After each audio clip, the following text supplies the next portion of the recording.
अंतरराष्ट्रीय युवा विद्वान, जैन दर्शन में यूनिवर्सिटी टॉप व गोल्ड मेडलिस्ट, जैन सिद्धांत एवं न्याय विषयों को सरलता से समझाने वाले, यूएसए, इंग्लैंड, ऑस्ट्रेलिया आदि अनेक देशों में जैन धर्म की महती प्रभावना करने वाले, पंडित टोडरमल पुरस्कार, युवा विद्वत रत्न आदि अनेक पुरस्कारों से सम्मानित मूर्धन्य विद्वान डॉक्टर संजीव कुमार गोधा जयपुर द्वारा जानिए धर्म का मर्म। इस कार्यक्रम के पुण्यार्जक हैं नैरोबी केन्या के बगड़ा परिवार की ओर से। तज्जयति परम ज्योतिः समं समस्तैरनंत पर्यायै दर्पण तलैव सकला प्रतिफलति पदार्थ मालिका यत्र परमागमस्य जीवं निषेध जात्यन्ध सिन्दुर्विधानं सकल नय विलसितानां विरोध मथनं नमाम्यनेकान्तम्। पुरुषार्थ सिद्धि उपाय नामक यह ग्रंथ है। आचार्य अमृत चंद्र स्वामी की यह अनुपम रचना। मंगलाचरण के दोनों श्लोकों के संदर्भ में सामान्य चर्चा हम आपके बीच में कर चुके थे और कल जो चर्चा चली थी उसी चर्चा को थोड़ा सा और आगे बढ़ाना है। जो परमागम का प्राण है, पहले छंद में नमस्कार किसे किया था? जो ज्ञान ज्योति है, चैतन्य प्रकाश है, चेतना प्रकाश है, सर्वज्ञता है, उसे सबसे पहले नमस्कार किया। सेकंड नंबर पर नमस्कार कर रहे हैं परमागम को नहीं। अरे परमागम का प्राण, परमागम किसमें बसा है? किसके बेस पर परमागम टिका हुआ है? सारे जिन शासन अनेकांत और स्यादवाद के ऊपर टिका हुआ है। हमारा शासन स्यादवाद शासन कहलाता है। यह भी एक शोध का विषय है कि हमारे इस दर्शन और संप्रदाय को जैन दर्शन कब से कहा जाने लगा। तलाशना चाहिए, शोधकर्ताओं को खोजना चाहिए, आगम निकालने चाहिए, ग्रंथ देखने चाहिए। हमें ख्याल में नहीं आता है कि आखिर हम जैन क्यों हो गए, हमारे दर्शन का नाम जैन दर्शन कैसे हो गया। क्योंकि इतिहास में, शास्त्रों में, आगम ग्रंथों में हम लोगों को न्याय शास्त्रों में स्यादवादी कहकर के पुकारते हैं। जैन नहीं, जैन नाम नहीं मिलेगा आपको। स्यादवादी ऐसा कहते हैं, अरहत मत वाले ऐसा कहते हैं। दो शब्द कह दिए हमने। एक जगह मिल गया अरहत मत, जैसे कल हमने पढ़ा था ना, सांख्य मत, बौद्ध मत, वेदांत मत, वेदांती, वेदों को मानने वाले, वैदिक दर्शन, वो वेदांत मत वाले हैं। इसी तरह से जैनियों के लिए शब्द प्रयोग किया जाता रहा है अरहत मत, अरहंतों के मत में ऐसा है। या फिर दूसरा शब्द मिलता है स्यादवादी ऐसा कहते हैं। स्यादवादियों के यहाँ ये बात है। तो स्यादवादी कौन? बोले हम स्यादवादी हैं, स्यादवादी हैं हम लोग। और स्यादवाद सिर्फ बोलने के लिए ही है क्या? कि नहीं, वस्तु के स्वरूप में वो पहलू हैं, वस्तु के स्वरूप में है, उसे कहते हैं अनेकांत। और जब उनका किया जाता है प्रतिपादन तो बन जाता है स्यादवाद। वस्तु का स्वरूप अनेकांत है, अनेकांतात्मक वस्तु का स्वरूप है, उसे कहने वाली वाणी वो स्यादवाद कहलाती है। तो देखिए, उसी स्यादवाद और अनेकांत को यहां समझा रहे हैं। थोड़े से टेक्निकल शब्द हैं, घबराएं नहीं। हर क्षेत्र की अपनी अपनी एक विशिष्ट भाषा शैली होती है, हर क्षेत्र की। जो पैसे का लेन देन करते हैं ना, वो बोलते हैं पेटी, खोखा, ऐसे शब्द मिलते हैं। पांच पेटी, पांच पेटी, पेटी क्या होता है? उनका शब्द है वो।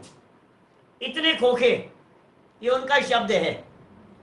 माने कोई भी फील्ड हो, हर फील्ड की अपनी अपनी एक विशिष्ट भाषा होती है, विशिष्ट पद्धति होती है, विशिष्ट शैली होती है, विशिष्ट शब्दावली होती है, एक विशेष प्रकार की शब्दावली होती है। उस शब्दावली को समझ लेने पर ही उस विषय की जानकारी होती है। मैं आपको बताऊं, एक लड़के को टेलर का काम सीखने के लिए दुकान पर भेजा, वो भी मास्टर कहलाते हैं, आप जानते हैं। पढ़ाने लिखाने वाले तो मास्टर होते ही हैं, लेकिन जो सिलाई का काम करते हैं वो भी मास्टर साहब कहलाते हैं, वो भी मास्टर होते हैं, सिखाने का काम करते हैं। पिताजी ने बातचीत करके और बच्चे को वहां भेजा। बच्चा जैसे ही वहां दुकान पर पहुंचा, उसने कहा कौन भाई, बतलाओ कैसे आना हुआ। बोले मैं उनका बेटा हूं और उन्होंने यहाँ यहाँ आपके पास में भेजा है। तो बोले बैठ, 5 मिनट बैठ, अभी आता हूँ, बात करता हूँ। बच्चा वहां बैठा और मास्टर जी किसी को समझा रहे थे, सिखा रहे थे, और सिखाते सिखाते बोल रहे थे यहां से जेब कटेगी, देख ध्यान रखना, यहां से जेब काटी जाती है, यहां से गला काटा जाता है। अब ये बातें वो बच्चा सुन रहा था। अब वो बच्चा सुना और सुन करके घबराया कि पिताजी ने मेरे को किन के पास में भेज दिया। ये तो गला काटने की बात करते हैं, ये तो जेब काटने की बात करते हैं। अब वो तो वहां बात की नहीं, बोले अंकल मैं तो फिर आऊंगा, और घर पहुंच गया पिताजी के पास में। मैं आपसे पूछना चाहता हूं, उस बच्चे ने जो सुना था, उस बच्चे ने जो समझा था, वो सही समझा था कि गलत समझा था? गलत समझा है, आप भी जानते हैं। ये भी गला कहलाता है। जेब, पॉकेट, वो पॉकेट के लिए जेब काटने की बात कर रहा है। यहां से इतना हिस्सा निकलेगा, ये पॉकेट कटेगी इतनी इतनी, वो जेब काटना कहलाते हैं। लेकिन उनकी शैली है, उनकी भाषा इस तरह की है, यहां से बाजुएं काट दो, यहां से पैर, बाजू कटेगी, यहां से आस्तीन कटेगी। नहीं समझ रहे हो आप? तो ये शैली है उनकी। उस भाषा शैली को समझने पर ही वहां बैठ करके उनके साथ में काम किया जा सकता है और उस काम को सीखा जा सकता है। कंप्यूटर की अपनी लैंग्वेज होती है, किचन में काम करते हैं तो वहां की अलग लैंग्वेज होती है, हर डिपार्टमेंट की अलग अलग लैंग्वेज है। हम यही आपको बतलाना चाह रहे हैं। जैन फिलोसॉफी की अपनी एक अलग लैंग्वेज है, अलग वर्डिंग्स हैं, अलग कोड वर्ड हैं। इन वर्ड्स को जानना बहुत जरूरी है। यदि आप इन कोड वर्ड्स को नहीं जानेंगे तो शायद आप जैन दर्शन की गहराई तक नहीं पहुंच पाएंगे।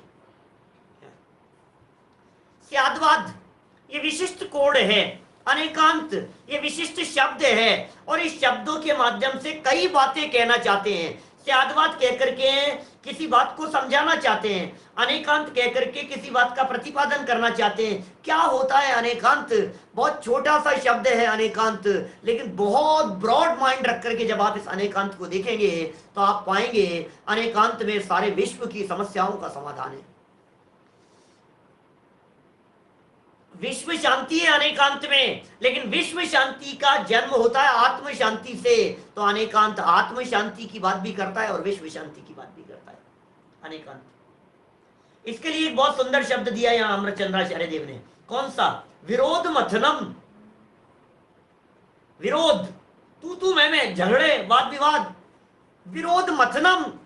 विरोध को जो मथ देवे, चकनाचूर कर देवे, बराबर कर देवे, विरोध न रहे, झगड़ा नहीं रहे, आपस में मनमुटाव नहीं रहे, इसका नाम है अनेकांत। अनेकांत, अनेक पहलू, अनेक दृष्टिकोण।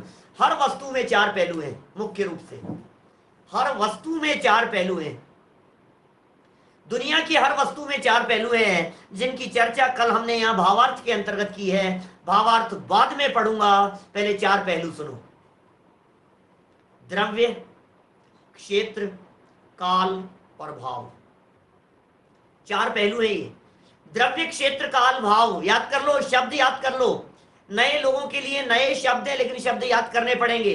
पहली बार स्कूल में गए तो क कबूतर वाला भी नहीं आता था हमारे को, अनार वाला भी नहीं आता था। हर शब्द नया होता है हर नए फील्ड के लिए, लेकिन यदि उसको गहराई से जानना और समझना है तो हमें उन शब्दों को समझना पड़ेगा।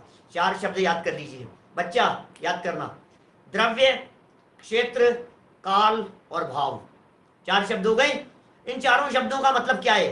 द्रव्य माने वस्तु, वो द्रव्य है।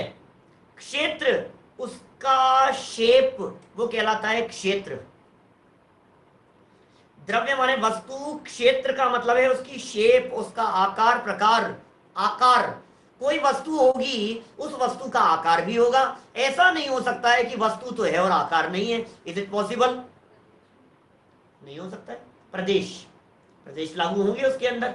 वस्तु कितने प्रदेशी है, उसका क्षेत्र है, उस वस्तु का एरिया है, वो वस्तु कहीं रखी हुई है तो किसी न किसी शेप में होगी। अरे सुनो, हवा का भी अपना शेप है।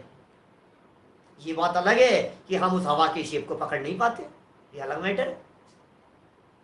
आपसे पूछा बतलाओ हवा का आकार प्रकार बतलाओ, बता सकते हो आप? नहीं बता सकते, बता नहीं सकते। लेकिन पता है कल्पनाकार हवा का भी आकार बना देते हैं। कल्पना करने वाले चित्रकार हवा का चित्र बना देते हैं, पता है आपको? हवा का चित्र बना देते हैं, माने वो ऐसे चित्र बनाते हैं, किसी गार्डन का चित्र बनाना है और वहां आंधी चल रही है, तेज हवा चल रही है, तो ऐसा शेप दिखाएंगे जिससे आपको पता लगेगा कि बहुत तेज हवा चल रही है। उसका आकार प्रकार दे दिया है। आंखों से नहीं दिखाई देना ये अलग मैटर है, लेकिन उनका शेप होता है, मानना पड़ेगा हमारे को। पानी का शेप क्या है बोलो? अब आप कहेंगे साहब पानी का तो कोई शेप नहीं है। जिस गिलास में चला गया उस शेप का हो गया, जिस बर्तन में चला गया उस शेप का हो गया, प्याले में चला गया प्याले के शेप का हो गया, भगोनी में चला गया भगोनी के शेप का हो गया। ऐसे ही सुनो, आत्मा का भी आकार है। आत्मा एक द्रव्य है। 4 शब्द बोले थे मैंने, याद रखना। पहला नंबर द्रव्य, दूसरा नंबर क्षेत्र, तीसरा नंबर काल और चौथा नंबर भाव। द्रव्य, क्षेत्र, काल, भाव। द्रव्य माने वस्तु। वस्तु कौन? आत्मा की बात करो ना, अपनी बात करो, दूसरे की बात क्यों करते हो? अपनी बात करो। मैं द्रव्य हूं। क्षेत्र, क्षेत्र क्या है? आत्मा का क्षेत्र, आत्मा की बॉडी स्ट्रक्चर, वो आकार। आत्मा की भी बॉडी है, इस बॉडी के अंदर वो आत्मा है। उसे बॉडी नहीं कहते हैं, चिन्ह मूर्त कहते हैं उसे, चैतन्य मूर्ति कहते हैं उसे, ज्ञान मूर्ति कहते हैं उसे, लेकिन वो आत्मा, उसका अस्तित्व है, उसका शेप है, अपना एक आकार है उसका। जैसे पानी बर्तन के आकार का होता है, उसी तरह से आत्मा भी शरीर आकार होता है। पानी जिस बर्तन में, बाल्टी में बाल्टी के आकार, वैसे ही आत्मा हाथी के शरीर में उस शेप में, हमारे शरीर में इस शेप में, और हम ऐसे बैठे हैं तो इस शेप में। ये क्षेत्र है। हर वस्तु का क्षेत्र होगा। हमने एक बात कह दी आपको, 2 बातें हो गई। नंबर 3, काल की बात करो। तीसरा फैक्टर है काल। काल माने टाइम पीरियड। वस्तु हो और उसका टाइम नहीं हो, ऐसा नहीं हो सकता। वस्तु होगी तो टाइम फैक्टर भी उसमें नियम से होगा ही होगा, नियम से होगा, 100% होगा, 100% होगा।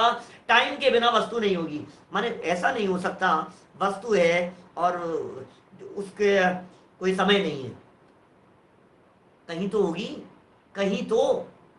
और भाव माने उस वस्तु की क्वालिटी। भाव माने कीमत नहीं, भाव गुणों को कहते हैं, भाव क्वालिटीज को कहते हैं, भाव उस वस्तु की योग्यता को कहते हैं। हर वस्तु में अपनी योग्यताएं हैं। एक बार गुरुदेव ने अपनी सभा में ऐसे ही पूछा, बहुत सीरियस बैठे थे और प्रवचन प्रारंभ करते करते ही उन्होंने प्रारंभ में पूछा कि पता है सोने का भाव क्या है? तो सामने बैठे हुए जो जौहरी थे, वे जौहरी बोले इतने रुपए तोला। फिर हंसते मुस्कुराते हुए, अरे भाई ये सोने का भाव नहीं है, सोने का भाव है उसका पीलापन, सोने का भाव है उसके गुण, सोने का भाव है उसके जो मेन तत्व है, वो उसका भाव है। भाव माने गुणधर्म। आत्मा का क्या भाव है बताओ? कि साहब आत्मा का भाव कौन खरीदेगा आत्मा को? अरे खरीदते तो बेचने का कहाँ सवाल है। आत्मा को कौन बेचेगा? क्या आत्मा को बेचेगा कौन? समझ में आ रही है? क्षेत्र का अर्थ इस आकाश के प्रदेश। हाँ, कई तरह से व्याख्याएं होती है साहब, मैं ये बात कह रहा हूं ना आपसे, सुनो तो सही। क्षेत्र माने है उसका आकार प्रकार, जितना एरिया। अभी प्रदेश भी तो बोला था मैंने, देर से आए होंगे या तो आप। माने आकार प्रकार भी है। क्षेत्र का अर्थ आकार प्रकार, एरिया, उसका शेप, वो कितनी जगह घेर रहा है, तो जगह घेरने के अंदर आकार बनेगा उसका। तो जगह की बात करो तो वो आकाश के क्षेत्र, वास्तव में आकाश के क्षेत्र की बात नहीं है, वस्तु के निजी क्षेत्र की बात है। द्रव्य भी उसका खुद का है, क्षेत्र भी उसका अपना है, काल भी अपना है और भाव भी अपना है। तो आत्मा का क्या भाव है? बोलो, 200 रुपए का आत्मा, 2 लाख का आत्मा। आत्मा का भाव क्या है? जानना देखना ये आत्मा का भाव है, ज्ञान दर्शन ये आत्मा का भाव है। बोले सुनो, ये जो 4 बातें आपको कही है, इन 4 बातों को कहते हैं द्रव्य क्षेत्र काल भाव, इन्हें कहते हैं स्वचतुष्टय। क्या? देखिए जरा, भावार्थ की जो पंक्तियां और जो चर्चा आपको कल समझ में नहीं आई थी, उसे पढ़ करके बतलाता हूं। यहां 25 नंबर पेज है अपनी पुस्तक का, पीडीएफ में निकालिए। दूसरे श्लोक का भावार्थ, पहले पैराग्राफ की लास्ट लाइन, जब स्यादवाद से स्थापना करें तो सर्व विरोध दूर हो जाता है। बात कर रहे हैं हम स्यादवाद से, तो सारे विरोध दूर हो जाते हैं स्यादवाद से चर्चा करने पर कि किस प्रकार। अब ये थोड़ा सा जटिल था पैराग्राफ, लेकिन आसान हो जाएगा उन लोगों के लिए जिन्होंने अभी द्रव्य क्षेत्र काल भाव समझ लिए हैं, उन्हें समझ में आएगी। देखिए, एक ही पदार्थ कथनचित स्वचतुष्टय की अपेक्षा से अस्थि रूप है, अस्थि स्वचतुष्टय की अपेक्षा से, और कथनचित पर चतुष्टय की अपेक्षा से नास्ति रूप है। माने वस्तु के 2 धर्म हो गए ये, अस्थि और नास्ति, अपने से है और पर से नहीं है। बताऊं आपको, देखो ये रखिए प्लेट, स्लेट, ये है आईपैड, बराबर। आईपैड जो है, ये आईपैड अपने से है, इस स्लेट से नहीं है। ये जो स्लेट है, ये स्लेट अपने से है, आईपैड से नहीं है। स्लेट में आईपैड का अभाव है और आईपैड में स्लेट का अभाव है, तो स्वयं से अस्थि और पर की अपेक्षा से नास्ति, इसका इसमें नहीं होना ये कहलाता है नास्ति। ये चीज इसमें नहीं है, समझ में आ रही है बात? ये उंगली इस उंगली में नहीं है, ये उंगली अपने से है, ये अस्थि, और ये उंगली इसमें नहीं है, ये नास्ति। समझ में आ रही है बात? ये अपने से है, ये अस्थि, और ये इससे नहीं है, ये नास्ति। हमने अंगूठी पहन रखी है, समझ लो आप। अब ये जो अंगूठी पहन रखी है, इस अंगूठी में उंगली की नास्ति और उंगली में अंगूठी की नास्ति, क्योंकि उंगली में अंगूठी नहीं और अंगूठी में उंगली नहीं, उंगली उंगली में है और अंगूठी अंगूठी में है। समझ में आ रही है बात क्या कह रहे हैं? ये क्या, ये बात किस प्रकार की आपको कहना चाह रहे हैं? दोनों अपने अपने में है, कपड़ा कपड़े में है, बदन बदन में है, चश्मा चश्मे में है, आंखें आंखों में है, एक में दूसरे की नास्ति है। नास्ति माने न अस्ति, न अस्ति, नहीं होना, उसका नाम है नास्ति।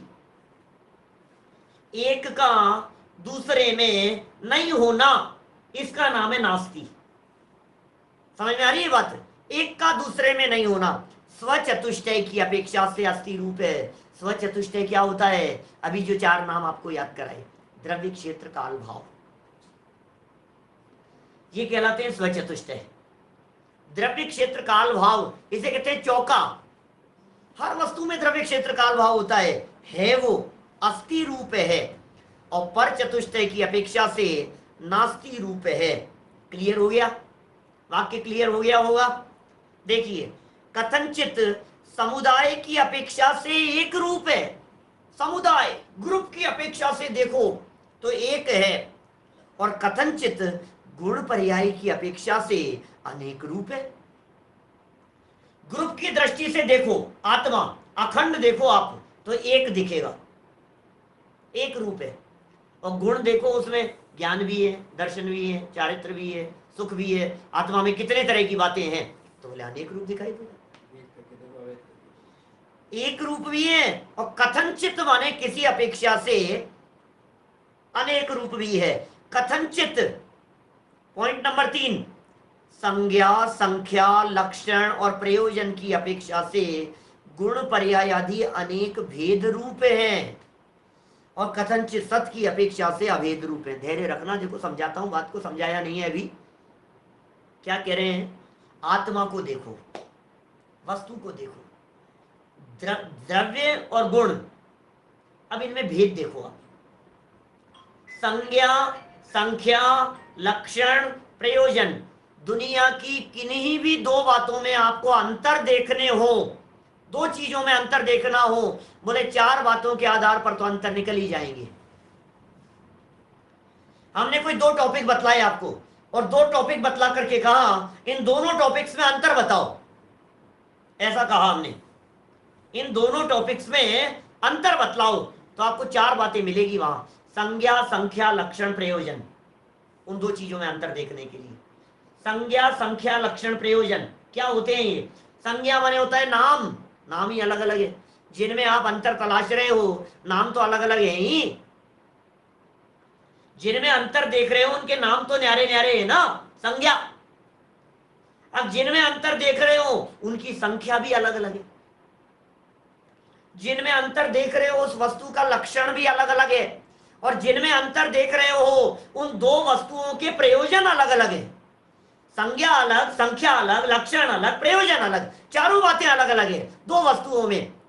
अब दो वस्तुओं की बात नहीं करके अंदर की बात करो, द्रव्य और गुण, आत्मा और ज्ञान, आत्मा और दर्शन, आत्मा और चारित्र।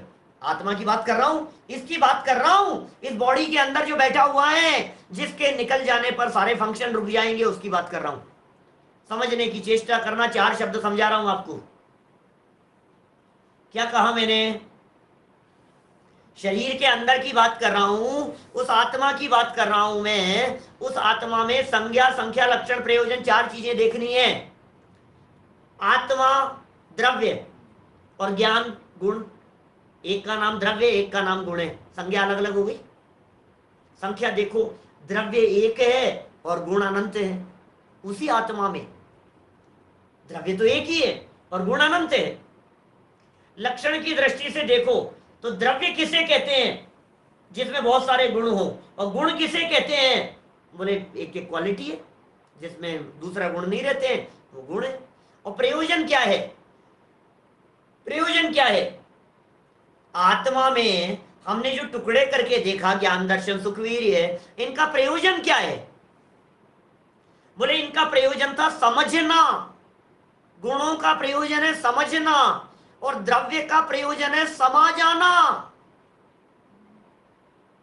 पॉइंट समझने की, क्या कह रहा हूं ध्यान देना, चौथा पॉइंट बतला रहा हूं मैं।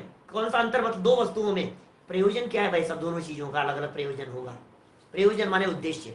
अभी हम यहाँ इस ग्रंथ के प्रयोजन की चर्चा करेंगे। आचार्य देव पुरुषार्थ सिद्धि उपाय क्यों लिख रहे हैं? प्रयोजन बतलाओ। प्रयोजन माने क्या होता है? उद्देश्य बतलाओ। क्या हेतु है भाई साहब? क्यों शास्त्र लिख रहे हो आप, ये बतलाओ। और जो लिखोगे उसमें सच्चाई का क्या आधार है? ये प्रयोजन। तो एक देख रहे हैं हम, किस अपेक्षा से? भेद देखे, संज्ञा, संख्या, लक्षण, प्रयोजन की अपेक्षा से भेद दिखाई दिए, और सत्य की अपेक्षा से सब अभेद है। सत्ता है सबकी, है भाई है। लड्डू बोले है, घर में नमकीन बोले है, बोले सब्जियां बोले है, तो सब है ना। तो होने की अपेक्षा से सब बराबर हैं, और लेकिन लड्डू अलग है और नमकीन अलग है, दोनों का नाम अलग है, दोनों की संख्याएं अलग अलग होगी, दोनों के लक्षण अलग अलग होंगे, और दोनों का प्रयोजन अलग अलग होगा। एक का मीठा मुंह करने का प्रयोजन है, एक का नमकीन मुंह करने का प्रयोजन है। लड्डू और नमकीन दोनों का प्रयोजन अलग अलग है, लेकिन दोनों ही हैं थाली में, खाने के लिए दोनों ही हैं। तो इस तरह से जब भी किसी वस्तु को देखा जाता है तो अनेकांत यह कहता है, अनेकांत, क्योंकि अनेकांत को नमस्कार किया यहां, अनेकांत यह कहता है कि हम अलग अलग विवक्षाओं से वस्तु को देखते हैं। वस्तु को देखने के हमारे नजरिए बहुत सारे होते हैं। एक ही वस्तु को द्रव्य क्षेत्र काल भाव की अपेक्षा से अलग अलग तरह से देख लेते हैं हम। वस्तु एक और उसे देखने के नजरिए अनेक, पदार्थ एक, दृष्टिकोण अनेक।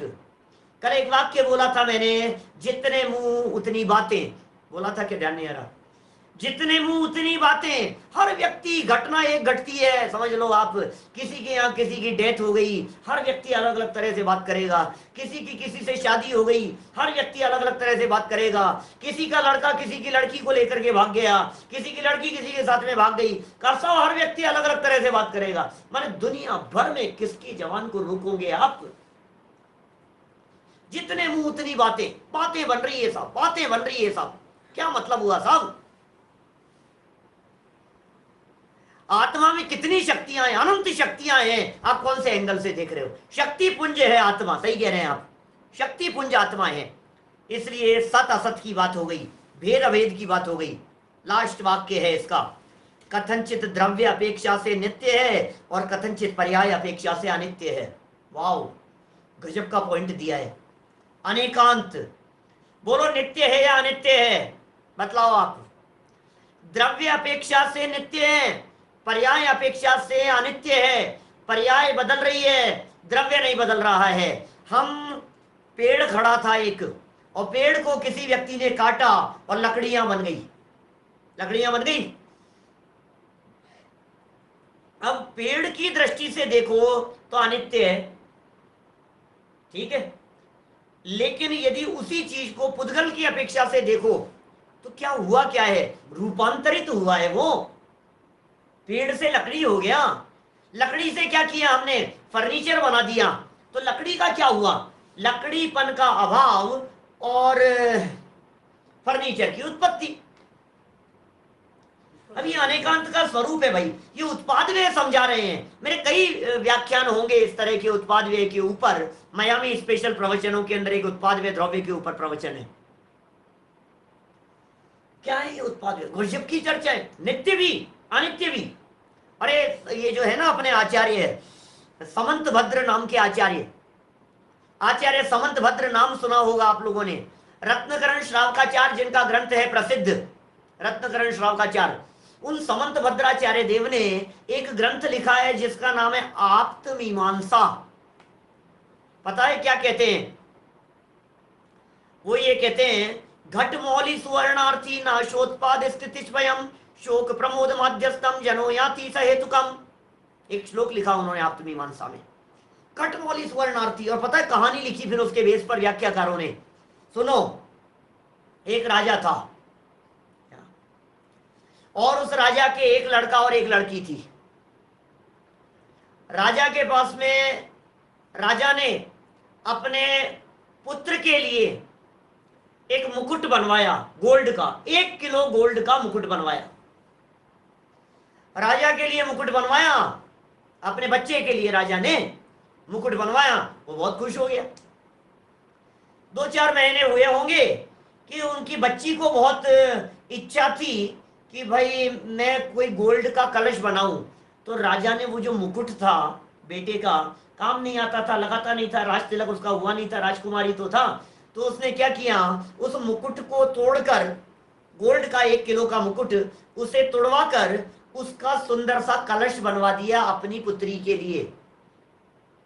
अब बतलाओ, जो मुकुट था वो तो हो गया नष्ट, और जो कलश था वो बन गया नया, लेकिन गोल्ड का क्या हुआ? बोले गोल्ड तो वैसा का वैसा ही है। तो इसलिए द्रव्य की दृष्टि से देखो तो वस्तु नित्य है। जो मुकुट में था वही कलश में है, जो कलश में था वही कड़े कुंडल आदि के अंदर है। माने अवस्थाएं बदल रही हैं। पर्याय की अपेक्षा से देखो तो अनित्य है, क्योंकि अवस्था परमानेंट नहीं है। समझ में आ रही है बात? अवस्था परमानेंट नहीं है, इसलिए अवस्था की दृष्टि से देखने पर तो अनित्य है, पर्याय की दृष्टि से देखने पर तो अनित्य है, और द्रव्य की दृष्टि से देखने पर वस्तु नित्य है, परमानेंट है। मैं कहता हूं गोल्ड का गोल्ड पना कब मिट जाएगा? बोलो। कलश को तुड़वाओ और पत्नी के लिए, रानी के लिए हार बनवा दो, बोलो गोल्ड मिट जाएगा क्या? नहीं मिटेगा। तो ध्रुव है। गोल्ड था, उस गोल्ड का जो सेट था उस सेट को तोड़वा करके कड़े बनवा दिए, बारी बारी, कड़े का उत्पाद और उसका व्यय। कहने का मतलब यह है भाई साहब, वस्तु तो वस्तु ही रहती है।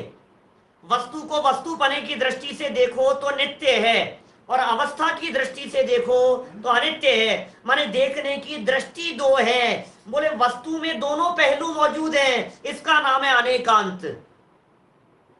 समझ में आ रही है? अरे दुनिया इस वस्तु के अनेकांत को नहीं समझती, सारे दुनिया भर में अनेकांत का मखौल उड़ा करके रखा हुआ है। अनेकांत के नाम पर हिंदू, मुसलमान, जैन, अचैन हर व्यक्ति अनेकांत की व्याख्या करने के लिए माइक लेकर के तैयार बैठा हुआ है, अनेकांत की व्याख्या करने के लिए। मैं नहीं कहता हूं, वो भी एक अलग दृष्टिकोण है अनेकांत की व्याख्या करने का, लेकिन जैन विद्वानों ने, जैन आचार्यों ने वस्तु स्वरूप की दृष्टि से अनेकांत बतलाया है। जो वस्तु नित्य है वही वस्तु अनित्य है, जो वस्तु अनित्य है वही वस्तु नित्य है, इसका नाम है अनेकांत। ये जैन दर्शन का अनेकांत है भाई साहब, इसे समझो जरा गहराई से। आत्मा कभी नहीं मरता और ये मर गए ऐसा भी कहा जाता है। हम मरे नहीं बचपन से लेकर के आज तक, लेकिन हमारा बचपन मर गया। बोलो, कभी कभी ऐसी बातें नहीं कहते हैं, बचपन चला गया लेकिन बचपना नहीं गया। बोलो, बचपन चला गया बचपना नहीं गया, ये क्या चीज है? माने वो व्यक्ति कायम है और उसमें वो प्रवृत्तियां कायम है, एज बढ़ गई है उसकी। तो बहुत तरह के एंगल हो सकते हैं इस तरह के देखने के। चलिए अंतिम 2-3 लाइन पढ़ करके कल की चर्चा को विराम और नया श्लोक अपना आज देखेंगे अपन। इतना सा ये छोटा सा है, ग्रंथ लिखने की प्रतिज्ञा संबंधी प्रकरण है। इस प्रकार स्यादवाद सर्व विरोध को दूर करता है। हो गई बात। ये बतलाओ साहब, नित्य है क्या अनित्य है? दोनों बातें हैं भाई साहब। कई लोग तो ऐसा कहते हैं, पता है स्यादवादी हमारा जो शासन है, हमारे इस स्यादवादी शासन को कई दुनिया के धर्म संप्रदाय वाले मजाक बनाते हैं। हमारे स्यादवाद को शायदवाद कह करके पुकारते हैं। शायदवाद क्या है? बोले अरे ये तो शायदवाद है, ऐसा भी है ऐसा भी, इनको खुद कोई नक्की नहीं है, कुछ भी कह देते हैं। कभी कह देते हैं नित्य है, कभी कह देते हैं अनित्य है, इनको तो खुद को ही पता नहीं है, ये लोग तो शायदवादी हैं। लेकिन नहीं भाई, हम शायदवादी नहीं है, हम संशयवादी नहीं है, 100% निर्णय है। द्रव्य की अपेक्षा से देखोगे तो नित्य ही है, और पर्याय की अपेक्षा से देखोगे तो अनित्य ही है। ऐसा स्वरूप है। देखिए, सारे विरोध दूर करता है। स्यात् अर्थात कथनचित। स्यात् अर्थात, स्यात् का मतलब क्या होता है? कथनचित, नए अपेक्षा से। अपेक्षा, अपेक्षा में ऐसे लगता है आपको मेरे से क्या अपेक्षा है? बताओ, आप यहां आए हो ना, आपको क्या अपेक्षा है? अरे भाई, वो अपेक्षा नहीं होता है। अपेक्षा क्या होता है? अपेक्षा माने एंगल, अपेक्षा माने नजरिया, अपेक्षा माने देखने का दृष्टिकोण, उसे कहते हैं अपेक्षा। अपेक्षा का मतलब हमें आपसे कुछ लेना है, ये अपेक्षा नहीं। हाँ, कौन से एंगल से देख रहे हो, वो अपेक्षा कहलाता है। नए अपेक्षा से। वाद माने कथन, वाद माने बोलना, वाद माने प्रतिपादन करना, वस्तु स्वभाव का कथन, इसे स्यादवाद कहते हैं। स्यादवाद, दो शब्द मिलकर के बनाए स्यादवाद। स्यादवाद, स्यादवाद, स्याद माने किसी अपेक्षा से, वाद बोला कि साहब हमने जो कही है बात, हमारी भी अपेक्षा समझ लो हम क्या कहना चाह रहे हैं, हमारी विवक्षा भी समझ लो हम क्या कहना चाह रहे हैं। अपनी तो आपने कह दी, हम जो कह रहे हैं वो पहले बात सुन तो लो। लड़का देरी से घर पर आया, हस्बैंड देरी से घर पर आया और पत्नी बरस पड़ी उनके ऊपर। वो कुछ बोलना शुरू किया और बरस पड़ी, हमें तो पता है तुम्हारे साथ में ऐसा वैसा। अरे भाई सुन तो लो, अपेक्षा तो समझ लो, बात तो सुन लो, पूरी घटना क्या घटी थी, हुआ क्या था। हो सकता है पूरी बात सुनने के बाद, सामने वाले का नजरिया देखने के बाद आप उसके ऊपर चिल्लाओ नहीं, बल्कि आपको उनके ऊपर प्यार उमड़े, ऐसा भी हो सकता है। समझो तो सही सामने वाले की बात। आखिर सामने वाला भी मूर्ख नहीं है, कोई बात कह रहा है, उसका भी कहने का नजरिया है, उसकी भी कहने की विवक्षा हो सकती है। ये बात किस अपेक्षा से कही जा रही है? विवक्षा को समझ लेने पर झगड़े नहीं होते हैं, इसे स्यादवाद कहते हैं। और इसी को यहां दूसरे श्लोक में नमस्कार किया गया था, स्यादवाद को नमस्कार। नमाम्यनेकांतम, नमाम्यनेकांतम। श्लोक बोलो एक बार सब मिलकर के, बोलता हूं रिपीट करना। परमागमस्य जीवम निषिद्ध जात्यंध सिंधुर्विधानम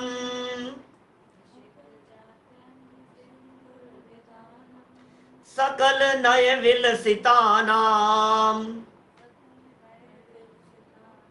विरोध मथनम नमाम्यनेकांतम, विरोध मथनम नमाम्यनेकांतम। चलिए, ये दो जगह पर माने आचार्य तो वो खुद ही है, गुरुओं को क्या नमस्कार करेंगे, खुद ही आचार्य है, खुद ही मुनि है। तो एक तो देव को नमस्कार कर दिया, एक देव की वाणी को नमस्कार कर दिया।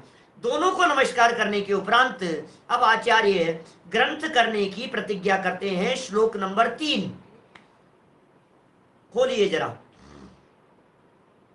लोकत्रयेक नेत्रम निरूप्य परमागमं प्रयत्नेन अस्माभिरुपोद्रियते विदुषां पुरुषार्थ सिद्ध्युपायोऽयम्। क्या देखिए, आप लोग यदि इन संस्कृत के श्लोकों को बोलेंगे तो आपको संस्कृत बोलना आएगा। सुनो, आचार्यों की वाणी है, वीतरागी संतों की वाणी है। इस वाणी को जवान से बोलने मात्र से सातिशय पुण्य का बंध होता है। जवान से बोलने मात्र से। आपके जवान के ऊपर अमृत चंद्राचार्य बैठे हैं जब आप इन श्लोकों का उच्चारण करते हो। कौन बोल रहा है ये बताओ मेरे को। जब ये कहा गया लोकत्रयेक नेत्रम, तो कौन बोल रहा है? संजीव गोधा। गलत फहमी में मत रहना, या अमृत चंद्राचार्य बोल रहे हैं। यदि इन शब्दों का कोई व्यक्ति विरोध करता है तो संजीव गोधा का विरोध नहीं हुआ है, अमृत चंद्राचार्य का विरोध हुआ है, क्योंकि ये उनके वचन है। इस कार्यक्रम के पुण्यार्जक हैं नैरोबी केन्या के बगड़ा परिवार की ओर से